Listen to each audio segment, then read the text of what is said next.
All right, guys, what's going on? Welcome back to another day of SaberSim's DFS Office Hours. Thanks for tuning into the stream today. Whether you are watching me live or watching the recording, appreciate you taking the time to join in here. If this is your first time watching our stream, this is a live Q&A style show where I answer questions from SaberSim users about SaberSim, about how to use the tool to get the most out of it. We talk a little bit of DFS strategy here. Really whatever you guys want to talk about. So I host the show live here for a reason. I want follow-up questions. I want clarifying questions. If you have your 2 cents to offer on a particular topic or question, pop it into YouTube chat or the Office Hours channel in our Slack community. Those are the best places to keep the conversation going. So if you are not already in our Slack community, definitely recommend checking that out. There's a link to join our Slack community here in the description of every Office Hours video on YouTube. So as soon as this stream here stops being a stream and becomes a video or a recording, it will have a link to the Slack community in the description, and all of our past episodes all have that link. So I feel like I just said Slack community like a half dozen times all at once, but that is the place to go for that. I host the show Monday to Friday, 2 p.m. Eastern, and once a week we use this time slot here for what we've been calling a strategy session, where we break down a specific concept or sport type or contest type or whatever really makes sense for that week. So we have been hammering the baseball content pretty hard. I plug it here every single day on Office Hours, but our last 4 videos now, I will say, are all of our last 4 are all baseball content. If you've been playing baseball, I highly recommend checking them out. We've got a video with Matt and Will talking about the baseball model. We've had Max on twice here talking about lineup building strategies and finding upside stacks and players. And then I had Chris joining me last week to talk about Baseball Showdown. So really awesome baseball content coming out recently. We've got more coming here in the next 2 weeks. This week, we are going to be targeting a strategy session on weather in MLB DFS, how to deal with games with weather concerns and things like that. I know this time of year, there are pretty much always one game on the slate that there's at least some slight weather concerns. Whenever there are slates with many games, I get a lot of questions about it here in Office Hours. I've covered it before in some of our Office Hours streams, but we want to go ahead and break down dealing with MLB DFS weather in a full strategy session this week. So that will probably be Thursday. Stay tuned. I think that's the day we are targeting for that. If you have questions in the meantime about dealing with weather in MLB DFS, I'm sure today doesn't look like the worst day for it. There's just the one weather game on the slate, but if we get a slate here later in the week with a bunch of weather games on it, I am sure we will get a lot of questions of how to deal with that and how to use SaberSim to deal with weather concern games, to maybe potentially get some leverage in games like that, and so on. So, yeah, that is what we will do there. I've got a decent little queue of questions that came in over the weekend here for me today. We will probably breeze through a lot of these pretty fast. Some of these are just going to be a little quick instructional type questions. So we will start walking through those. But if you do have questions for me, again, YouTube chat or the Slack Office Hours channel in Slack are the best places to shout them out, and we will get to everything in the order that they come in. So let me go ahead and get everything pulled up here. We'll get SaberSim pulled up first, and let me get my first question here.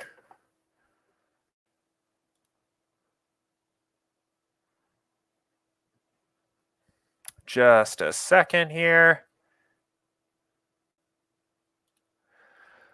Okay, so we have a few of these questions here today. Let's just go ahead and start digging in. Okay, so question number 1, this came in through support. It says, hi, how do I set a max ownership percentage owned in the lineup? For example, if I add up all the ownership percentages of a particular line, I don't want it to eclipse, for example, 200 when adding all the players in a particular lineup. Thanks. So we handle ownership in a different way than you'll see a traditional optimizer typically handle it. And we do it with our ownership fade slider. So at higher values, the ownership fade slider is going to fade ownership more, right? We're going to more highly favor players with lower ownership. And at a lower level, we are going to be ownership agnostic, right? We're not going to care as much whether a player is highly owned or not. And the reason we handle this is that it allows us to for example, take into account the variance of players, right? It allows us to fade chalk on highly variant positions where a player has a wider range of outcomes, where chalk would be traditionally thought as less good. And it also allows us, well, I guess that is probably the biggest factor of using the ownership fade slider, right? Using these heuristics that you'll see in a traditional optimizer where you set a ownership sum at 200 is typically just the only way that a traditional optimizer is equipped to deal with the problem of ownership. It can't really deal with the nuance of different slates, of variance of players, and so on. So we have taken this approach here, which I think does a better job of dealing with ownership overall. So as you're getting familiar with what the ownership fade slider is doing, I recommend playing with it at the extremes and seeing what lineup builds look like at 0 ownership fade and at 10 ownership fade, and then seeing what default slider values look like. Let's run a build here on just default settings. So it's going to have us at 3 for tonight's slate. And see what we'll get out of here, and I'll talk about one other thing with this question.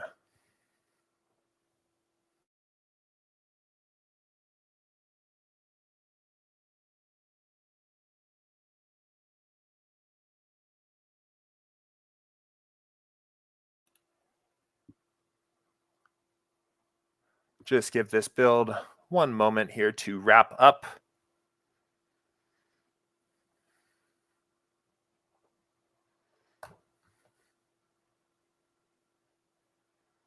Okay, so we will edit 2 projections here just so we can see our builds. So on the step 3 screen, these builds are going to be sorted by Saber score, which is going to take into the account the effects of correlation, ownership fade, and upside based on where you had your slider setting. And in some ways, judging the total lineup ownership of a particular lineup at this stage, right? Looking at the lineup as a whole. So you can see, like, for example, for our top lineup, we played 2 chalky pitchers with Darvish and Gossman, but we're using a Texas and Pittsburgh minor stack that are all looking like they are going to be fairly low owned at this point in the day based on the slider settings we had. So that is our approach to ownership. I know there have been some requests to see a little bit more visibility at the end here of seeing a breakdown maybe of Saber score or what just a total lineup ownership sum is here at the end. I can definitely see why that's useful.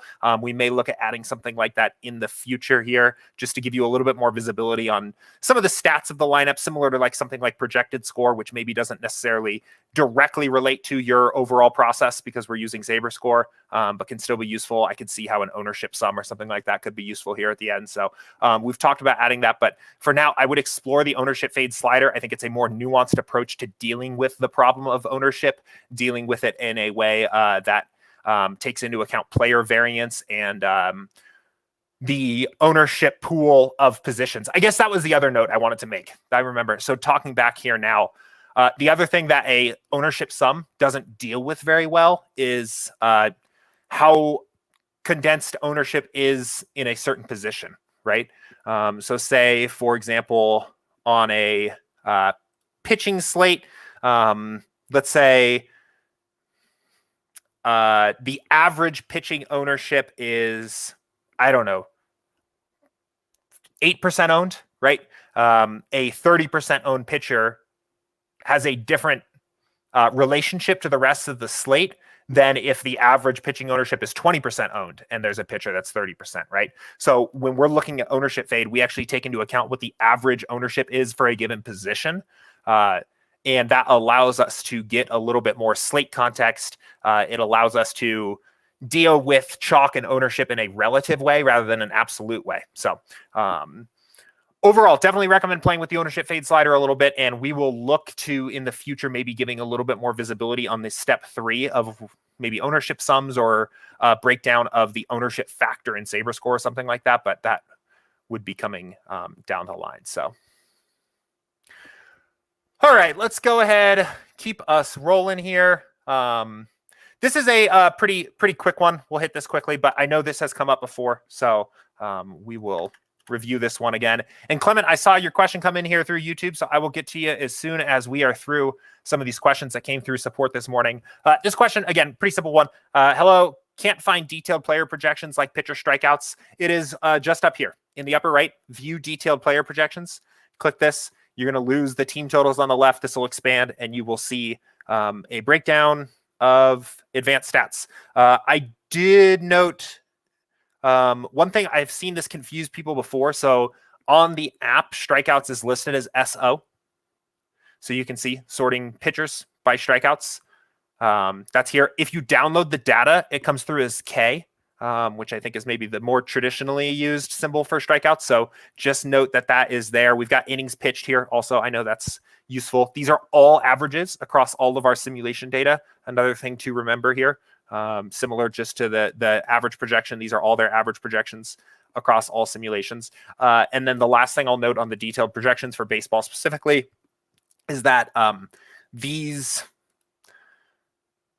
whatever, I don't know. Each of these categories here reflects what the player's position is. So when you're talking about a pitcher, Gossman is expected to give up 2.95 singles, right? Average 2.95 singles over the course of the entire game. But as a batter, this is how many hits they are, like how many singles that hitter is expected to get. So the column names don't change. We don't split up the hitting and the batter stats. They're in the same column. Similarly with strikeouts, this is how often the player is expected to strike out, or the hitter is expected to strike out. Whereas for pitchers, it's how many strikeouts they're expected to get. So just something to note there. Different sports have a different breakdown of stats in the detailed panel. And you can always, I guess last note here is you can always download this data and get everything in a big spreadsheet that also includes all the percentiles for all the different sites and things like that. So if you want to go back, you just click back up here. And then I think we should probably look at a mobile view. Yeah,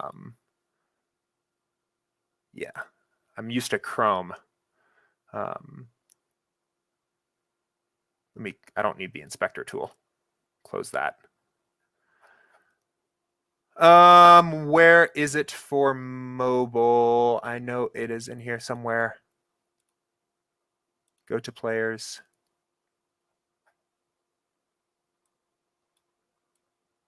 Okay, there you go. So it is a little bit different on a mobile. So I know sometimes there are questions about the mobile device, but if you land here on mobile, I think what we end up just doing, since you're scrolling across anyway, is we just show all the advanced stats as you scroll horizontally here. And you'll see they all start to unfold here. So want to make sure I am incorporating the mobile views into my office hour streams here today, because I know there's a lot of folks that are primarily out there using mobile. So cool. Let's go ahead and keep us rolling here. A handful of other questions. We'll just keep it going. Okay, so this question also came in through support. And a bit more of an open-ended question on this one. And the question says, I notice you guys talk about mass multi-entry a lot. I usually play single entry, 3 max, 20 max. According to your model, what would you recommend for the best strategy for these contests? So first of all, I guess to clarify, our approach in general is to try to get as many lineups into winnable, softer contests as possible, which is kind of the background of why we like multi-entry, right?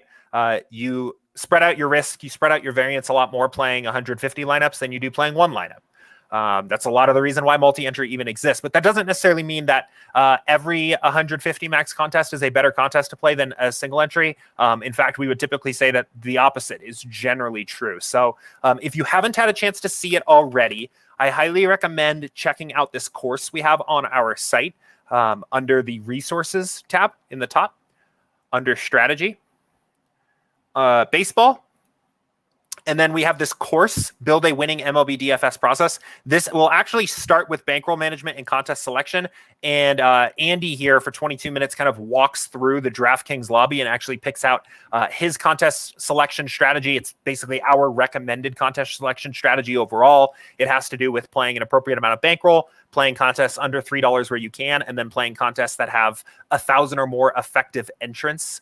Which means it's basically the total number of lineups divided by the lineup maximum per player. So you will find that in general, I actually think if you're already playing single entry, 3 max and 20 maxes, those might be the best contests at your available bankroll. So I think those are strong contests to play.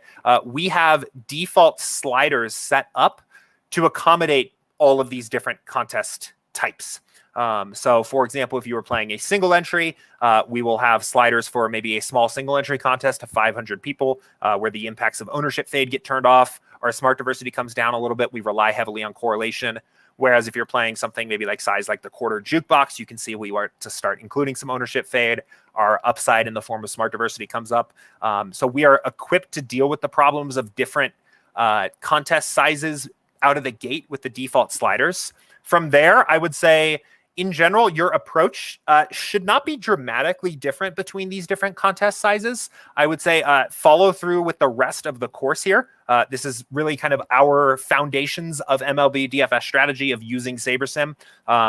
We talk about things like running the test build and making our adjustments here to projections and exposures and things like that. I think there are differences between single entry, 3 max, 20 max, things like that. But I think the difference in strategy between those kinds of contests is generally overstated. I think payout structure of your contests and size of your contests overall are generally maybe stronger factors in terms of adjusting your strategy. So in a super heavy, top heavy contest, right, you need to be a little bit more aggressive with ownership. You need to seek out upside plays a little bit more. In flatter payout structures, you can afford to play a little bit more chalk, play lineups that maybe have a little bit more min cash or 3x or 10x cash equity. But I would say, I guess in summary here, 2 places to start. 1, explore the sliders at different contest types that you're playing and run builds, test builds at the default sliders for those contests based on their entry limit and their entrance. And then 2, if you are still kind of relatively new overall, or not, right? I still have watched a lot of these lessons more than once just to review. I think they're really useful. But check out this course and start from the beginning, get through the bankroll management and contest selection stuff. And this is a great course to kind of start putting together what your individual process looks like for MLB on SaberSim. So, but great question. Cool. Okay. I think that is it for my questions that I had in my support inbox this morning here. I'll go ahead. I see a few that are coming in here in YouTube chat. So let's go ahead and keep it rolling. So Clement asked, can I use player rating for my projections and run the SaberSim optimizer? That's a interesting question. I think it is going to depend a lot on what those player ratings look like and what they are standardized to. What you are doing when you import custom projections. So if you take a set of, let's say you actually have real custom projections, when you update a player's projection and say somebody like Winker is going to 13 or something like that, we are adjusting every simulation we have to bump up his projection by the difference between your custom projection and the SaberSim projection. So in this case, we bumped up Winker by 1.08. We're going to take every simulation in the base of game simulations that we have for Winker and adjust them up by 1.08. That's the way it works when you use a custom projection. So in terms of using something like a player rating, I think you would want to probably use something that bears I probably wouldn't recommend it just blindly. If you do it, you would want to use something that bears some resemblance to player projections to begin with, or you're going to start to get some strange results. So if you are, for example, standardizing all hitters from 0 to 100 or something like that and rating them, and then you import that, you are going to get crazy results because those players that have those extremely high player rankings are going to have their sims adjusted by 10 times what their original projection is. That's probably not the best approach. But I do know, and I know some folks have experimented with this on the golf side, particularly because golf projections typically lend themselves well to this kinds of thing. There is typically already a bit of a scale in the golf projections where the highest golfer, like if we just go back to our projections for the Open, and I think, well, this should work fine for the purpose of example, right? there's kind of a natural scale here that already exists to projections. It lends itself well to, let's look at so the highest projected player we have is 95. The lowest projected player we have is 43. This lends itself well to using a player ranking method. It doesn't create a huge issue on the Sims. But for baseball, I would be careful with that. And I would say without seeing the player ratings and seeing how they're standardized and how they're put together, I would probably avoid that. I think what would probably be wiser is taking the data that's present in your player ratings or the information there and making adjustments to team totals or player projections from there. So that is what I would recommend.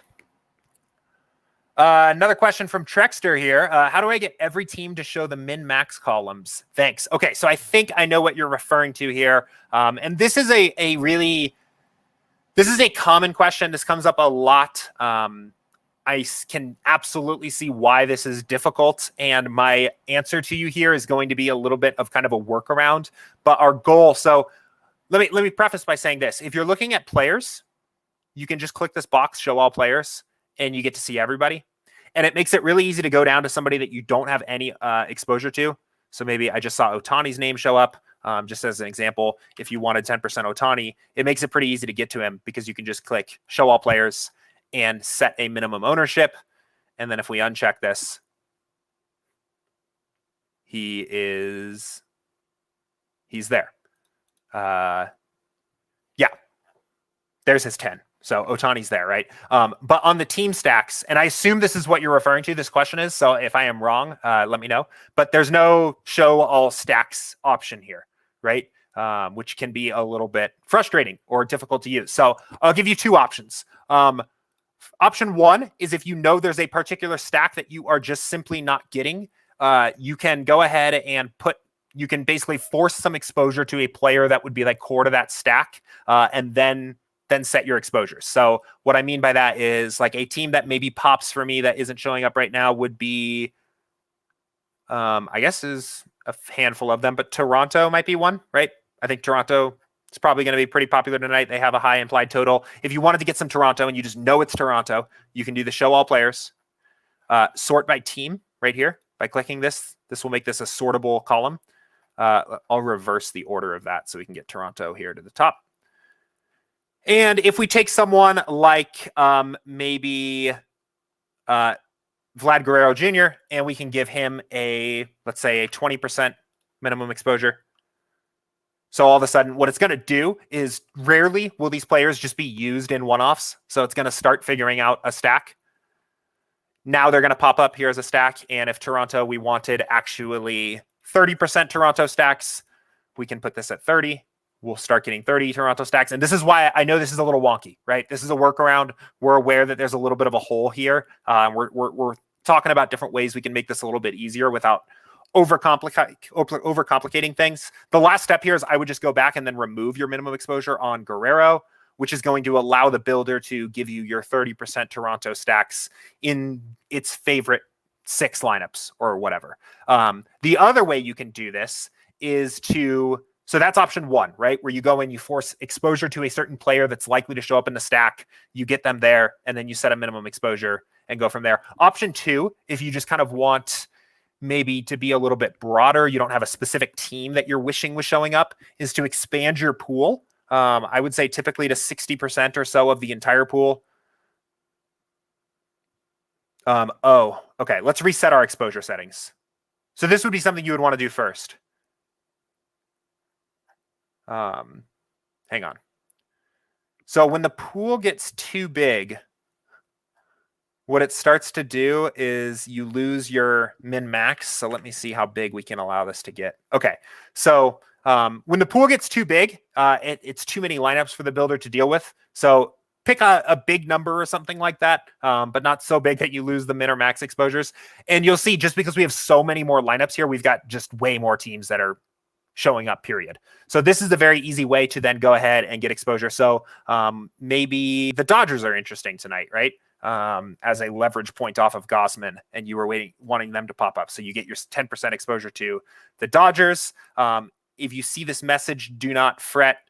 Typically all you need to do is just walk your lineups back down to what you're actually going to play. And there are often enough lineups in the pool to get that team in there. So that's option 2, especially if you want to see a broader look. Maybe you want to see all the stack types you're getting exposure to. That is the easiest way to do that there. Again, the nice thing about this is that we are doing this all post-build. We don't have to build any additional lineups generally, unless you have a ton of exposure rules. But I know that it is a little bit wonky to deal with this team stacks right now, especially when you're not getting access to the stacks you want. So we are looking at ways to tighten that up, make that a little bit easier, but great question. Cool. Let's see. A few comments from Adam here, so I will just work through these. He said, thanks for doing these. Sorry to belabor the talk of smart diversity / research builds, but watched the last few videos and curious if you could discuss the correlation slider in regard to test builds. You mentioned having ownership at 0, smart diversity at 10, but leaving correlation as is. I'm a bit unclear why to not also lower the correlation. Wouldn't having correlation at 0 make the test more robust in that it would show stacks that came naturally in those simmed results rather than searching / forcing correlation? This is a really good point, Adam. Real quick, just to help catch everybody up that maybe is a little bit lost on what this question is about. 2 weeks ago now, I think it was 2 weeks ago, I had Max on here and we put together a video or a live stream called Finding the Right Stacks in MLB DFS, or the right stacks with SaberSim or something like that. And the basis for the video overall was, at least in part, using these ideas of research builds where we would do things like turn ownership fade down to 0 and turn smart diversity up to 10 with the goal of seeing basically potential optimal lineups that were seeing optimal lineups for the slate, right? At smart diversity at 10, it uses single game simulations to determine the projection for each player before we put them into the lineup. So when you use a smart diversity at 10 build, you start to get an idea of what lineups that actually have upside and could be the highest scoring lineup on the night look like. And from there, we can use our intuition or our understanding about what the ownership context of the slate looks like and find upside potential and low owned upside potential. That was the basis of the video. If you want to see more on that, I highly recommend starting with the Finding the Right Stacks in MLB DFS video and then working your way through maybe the last 2 weeks of the Office Hours videos. There are little notes. We've been talking a lot about this on stream here, about smart diversity, about these research builds. All those videos are timestamped. It makes it very easy to find the right topic. And I would go from there. But this question here is asking, like, why don't we touch the correlation slider when we do this? And it's a really good point. I actually think when Max does this, at least from the last time I talked about it with him, he does bring this down a little bit for the exact reason you've described here. What you're essentially going to get is when correlation is at 0, and we've talked about this build before here too, where you run a 0-0-10 build. Now you're actually literally taking single game simulation optimal lineups and just putting them together, right? So when you run this build, you're basically telling the builder to take a single game simulation of every game on the slate and put together what the optimal was in that case. And then another game simulation and another one. And when we actually run these builds, we'll run this one for this. These can be useful. The problem is that I think the reason why I like to leave correlation about where it is or just take it down a little bit is because we actually don't really need to build these lineups to win our contests. We'll pull this up in a second and you can see what the stack types look like. I think this can still be useful. I think it maybe is very useful to see, as Adam mentioned here, that you'll see natural stacks that come about. Because instead of actually weighting correlation, we're just allowing the simulation engine to organically give us the times where the stacks made sense, right? So like we don't have a lot of big stacks here because we've turned correlation off. So we have this 1-5-2 lineup, for example, and let's go ahead and edit. Let me edit 2 projections here. And what this 5-2 lineup is saying is that this wasn't built because of the correlation of the players. This was built because this was literally optimal in this set of game simulations where this 5-2 came out.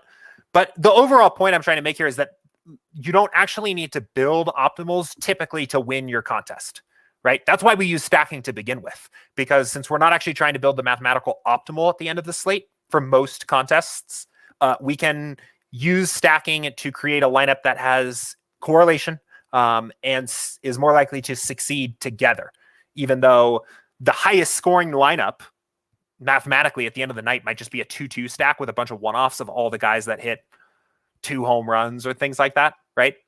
So that's kind of why I leave correlation where it is, because I think correlation is well set up. To me, when you're leaving correlation where it is and you're running this build, what you're essentially getting is you're not getting the mathematical optimal lineups at the end of the slate.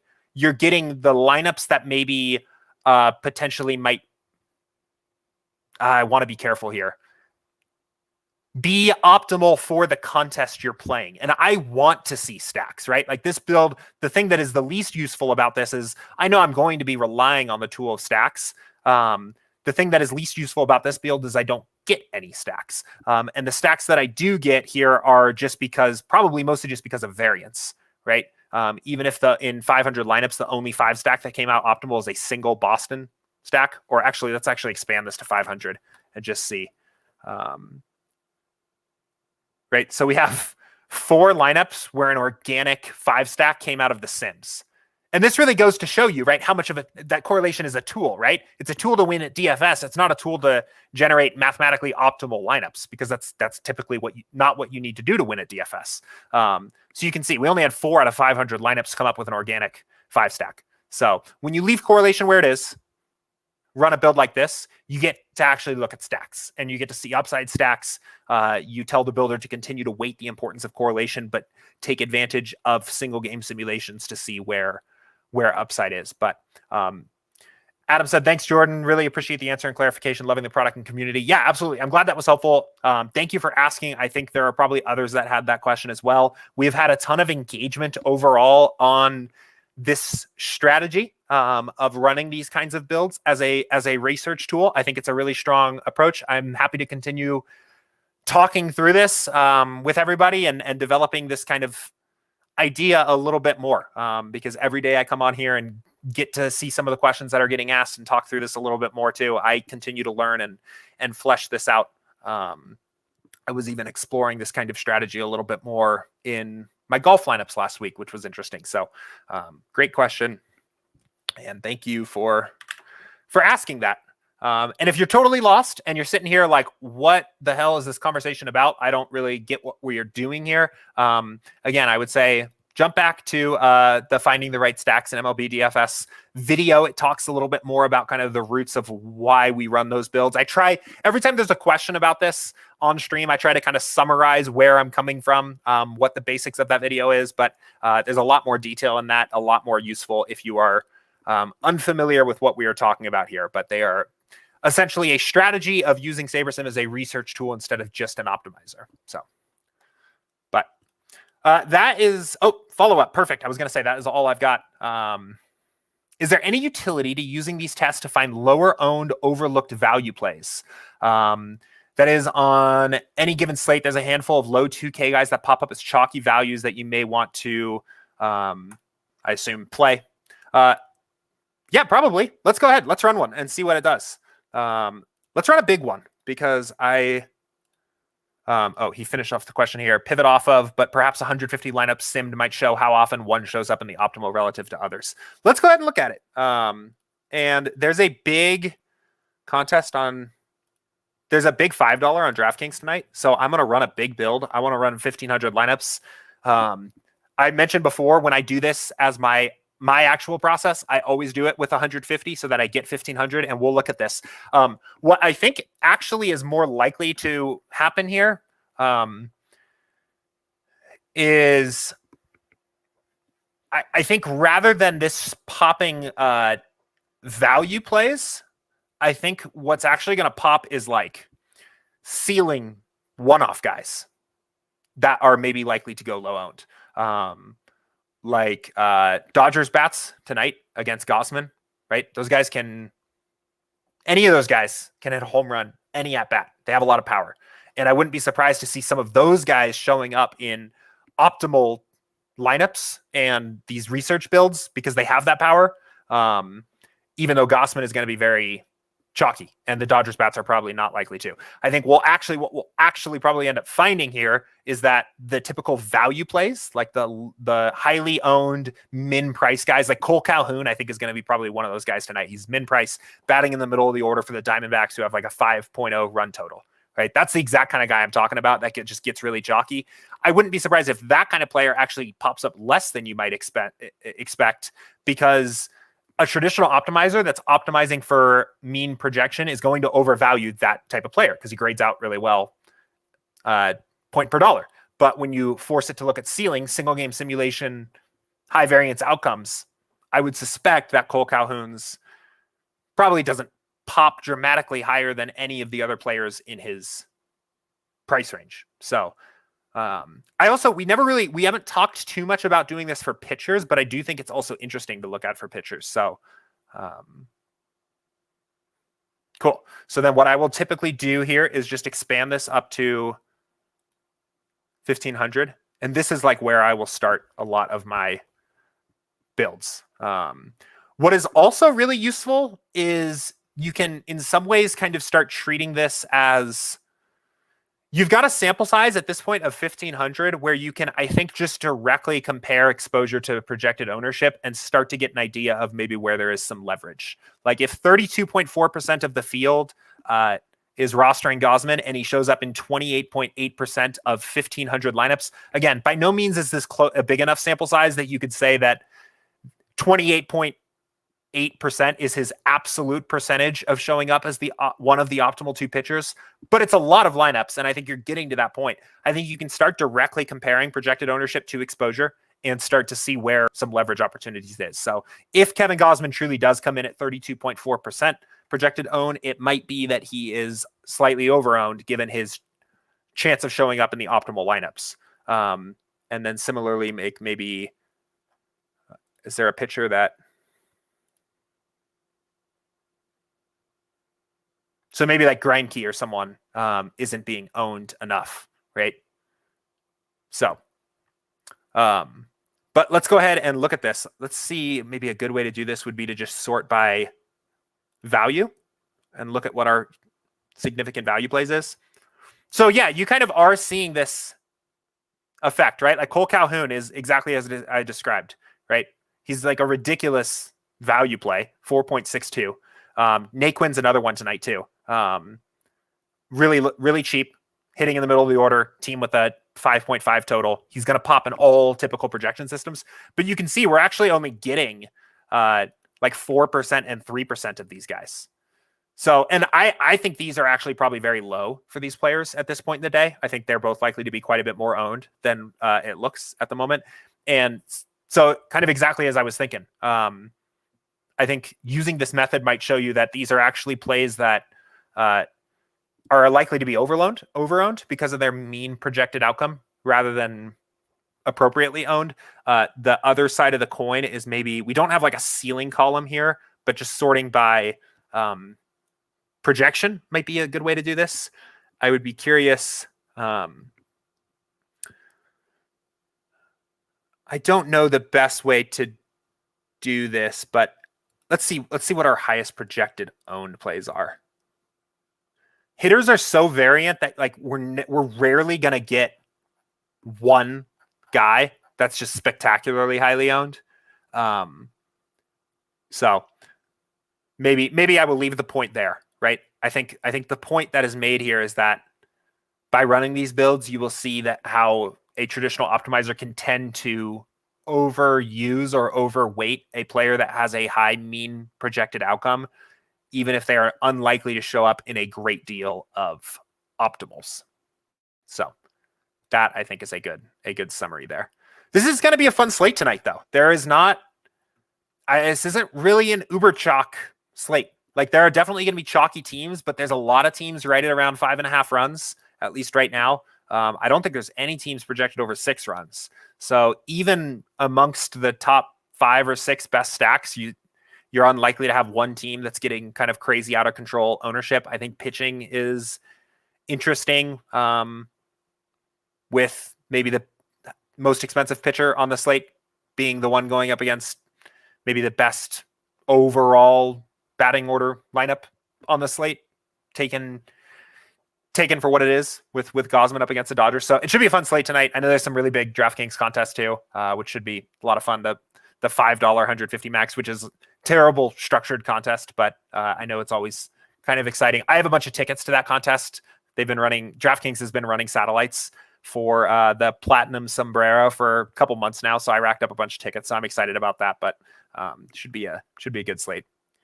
But any other questions about anything really, but also in particular, like these research builds that we've been talking about here, what the purposes of these, what we get out of this is, any other follow-up, anything at all. That is pretty much the last question I had in my queue here overall.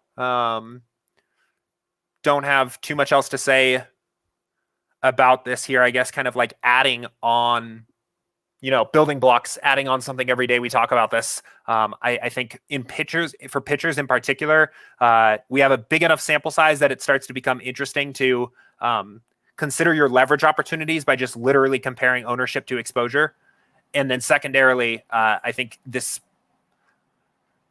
provides some support to the overall idea that value plays are often overowned in baseball DFS.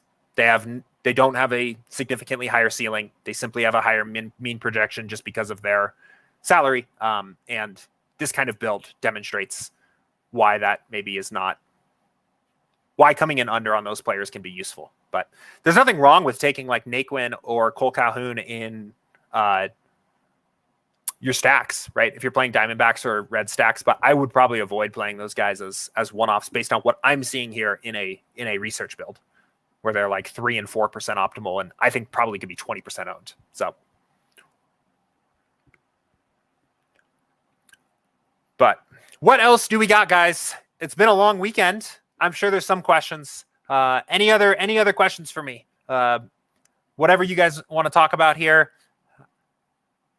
Anything else? Question you've been waiting to ask for the perfect moment when I had no questions and a full 18 minutes of time to dig into it.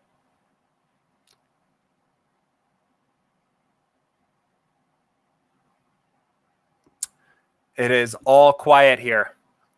All right, guys, I think what I'm going to do then is leave it off right there. I will be around for at the very least the next 20 minutes or so through the end of the hour in the Slack channel. If something comes up, I'm happy to answer any questions there. I'll be around the rest of the afternoon here. Let's see, we did have one more comment come in from Adam. Value plays research might come in handy on smaller GPPs or single entry where those guys can get pretty chalky sometimes. Yeah, absolutely. And as you have a read on ownership condensing, one of the other strategies that Max and I talked about a couple weeks ago on a one of those strategy sessions is to make adjustments to the ownership projection based on the contests you're playing and your understanding of how those contests ownership tends to condense, right? I think you can add even more value there. But yeah, that's perfect, right? And a lot of the content all feeds into that. Like people, especially building by hand, these single entry lineups where they're looking for some guy to fit in cheaply. That's how these plays get super chalky. And it gets out of whack with what their actual ceiling outcomes are. So, but great point there. Yeah. Okay. So anyway, I'll be around most of the afternoon. If there's any questions in Slack, feel free to shout it out. And then of course, back again here tomorrow, 2 p.m. Eastern. Any questions you have overnight tonight or into the evening as you're setting lineups, pop them into the Office Hours channel in Slack or shoot us an email, support@sabersim.com.